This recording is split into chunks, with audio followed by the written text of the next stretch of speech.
एक तरफ अमेरिका और ईरान के बीच शांति समझौते की बातचीत आगे बढ़ रही है, दूसरी तरफ मिसाइल्स, प्रतिबंध और सैन्य अभियान थमने का नाम नहीं ले रहे हैं।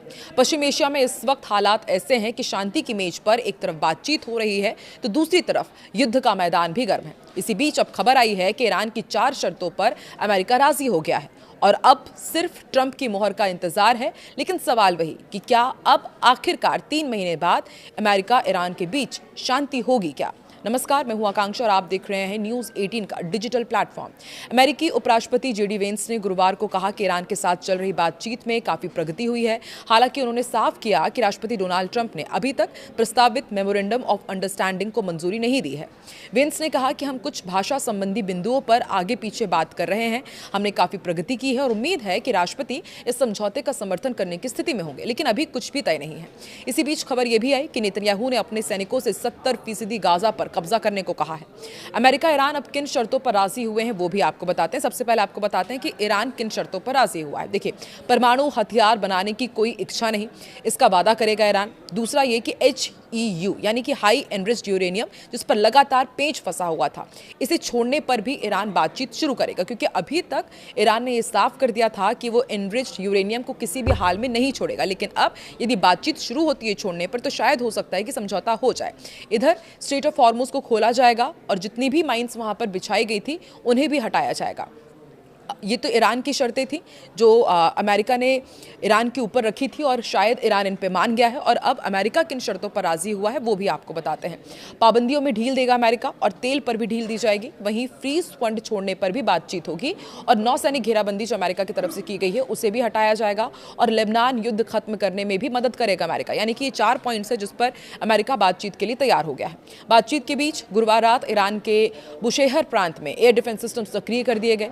ईरानी सरकारी मीडिया ने दावा किया कि अमेरिका विमान उनके हवाई क्षेत्र में घुसे थे और उन्हें मार गिराया गया। हालांकि अमेरिकी सेंट्रल कमांड यानी कि सेंटकॉम ने इस दावे को तुरंत खारिज कर दिया और कहा कि कोई अमेरिकी विमान नहीं गिराया गया है। इसी दौरान रिपोर्ट्स में कहा गया कि इस्लामिक रेवोल्यूशनरी गार्ड कॉर्प्स ने स्ट्रेट ऑफ हॉर्मुज के पास 4 जहाजों को निशाना बनाया, जिनमें कथित तौर पर अमेरिका से जुड़े जहाज भी शामिल थे। तनाव के बीच अमेरिकी वित्त मंत्रालय ने ईरान के सैन्य नेटवर्क से जुड़े तेल कारोबार और राजस्व तंत्र पर नए प्रतिबंध लगाने का ऐलान किया है। यानी बातचीत भी जारी है, लेकिन आर्थिक दबाव अब भी कम नहीं हो रहा है। अमेरिका को कितना नुकसान हुआ है इसका भी आकलन सामने आया है।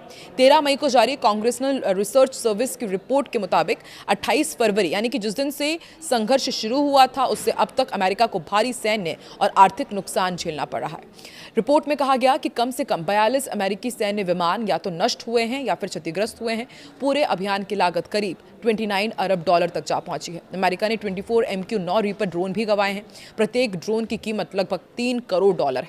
इसके अलावा एक MQ-4C ट्राइटन निगरानी ड्रोन भी दुर्घटनाग्रस्त हुआ है। पेंटागन के आंकड़ों के अनुसार संघर्ष में अब तक 15 अमेरिकी सैनिकों की मौत हो चुकी है, जबकि 538 से ज्यादा घायल हैं। वहीं पश्चिम एशिया में तनाव से दुनिया भर में उथल पुथल मची हुई है।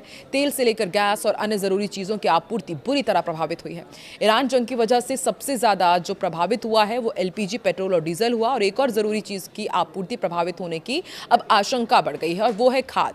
भारत के लाखों करोड़ों किसानों के लिए उर्वरक बेहद जरूरी होता है। खबर आ रही है कि उर्वरक लदे 17 भारतीय जहाज फारस की खाड़ी में ही फंसे हुए हैं। हॉर्मुज स्ट्रेट बंद है और जहाजों की आवाजाही बुरी तरह प्रभावित हुई है। ये समस्या ऐसे समय में सामने आई है जब भारत में खरीफ फसलों का सीजन बस आने ही वाला है। इसे देखते हुए भारत सरकार ने अब बड़ा फैसला लिया है।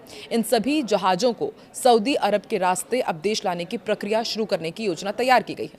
पश्चिम एशिया में जारी संघर्ष का असर अब भारत की उर्वरक आपूर्ति पर भी पड़ने लगा है।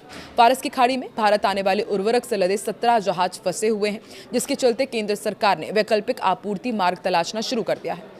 सरकार अब इन जहाजों से उर्वरक को सड़क मार्ग के जरिए सऊदी अरब के यनबू बंदरगाह तक पहुंचाकर वहां से समुद्री रास्ते से भारत भेजने की योजना पर काम कर रही है।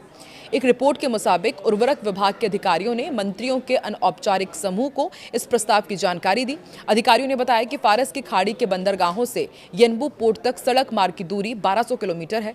इसके बाद उर्वरक को लाल सागर यानी कि रेड सी के रास्ते भारतीय बंदरगाहों तक पहुंचाया जाएगा। हालांकि ये मार्ग सामान्य समुद्री रास्ते की तुलना में लंबा और अधिक समय लेने वाला है।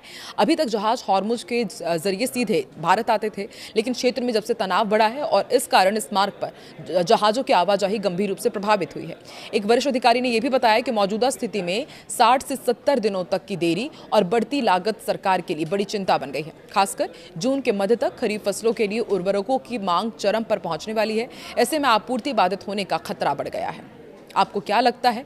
एक तरफ लगातार एक दूसरे पर हमले हो रहे हैं, एक दूसरे के ड्रोन और विमानों को मार गिराने का दावा किया जा रहा है, खाद की भी किल्लत बढ़ रही है। वहीं दूसरी तरफ ईरान और अमेरिका के बीच एटलीस्ट कुछ पॉइंट्स पर तो अब सहमति और बातचीत हो सकती है। तो क्या आने वाले दिनों में आखिरकार 3 महीने बाद ईरान और अमेरिका के बीच सब कुछ ऑल इज वेल हो जाएगा? आपको क्या लगता है? कमेंट सेक्शन में जरूर बताएं।